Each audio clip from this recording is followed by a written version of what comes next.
You know what I mean? There's a paralysis of analysis. Some of you are trying to figure stuff out and going nowhere trying to figure it out. Just go. Just follow the cloud. God tells you something, just do it. It's so simple. I do a Mosaic model. I go into the tent of meeting, I try to hear what God says, and then I come out and do it. I promise you, if you live your life that way, as a believer, it will change your whole life. If you get out of yourself and get rid of your agenda and your schedule, you'll see God do amazing things for you. Amazing. And the more you listen, the more your heart gets conditioned to hear. You just get a fine tuning and you hear more and more. But if God is tuning your heart to hear and then he tells you something, you don't do it, why would he keep telling you stuff to do? If you didn't do the stuff he told you to do it first. If the book wasn't called Ruth, maybe it would have been called Miriam. He just needs somebody who's willing. Somebody who's faithful. What did I tell you to call your ministry? Fat. Be faithful. Be available. Be teachable. That's it. It's simple.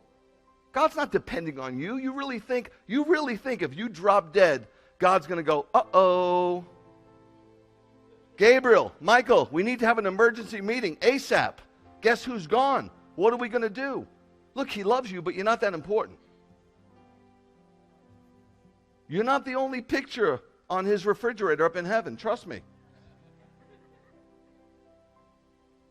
He just needs somebody willing, man. You know? He's like a ventriloquist, but you got to be the dummy. Once you think you got something figured out, that's when you're in trouble. God's got to figure it out. Who? Isaiah said, who knows the mind of the Lord? It's rhetorical. He's God.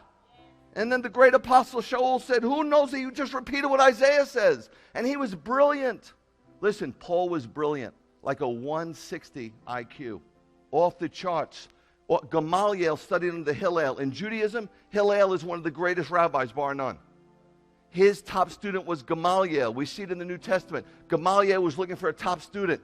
So he's going all over the diaspora looking for a special Jewish kid, you know? And Paul gets the call. He was so brilliant. Why do you think Peter says, look, he's hard to understand? Second letter, right? So if the great apostle Peter says he's hard to understand, lady, you think you got Paul understood? But he said, everything I know, everything I did, all my accolades, all my trophies, all my brilliance, my intelligence quotient, I consider it dung compared to knowing Yeshua. Got it? In other words, guys, if it's good enough for Shaul, it's good enough for you and me. Amen?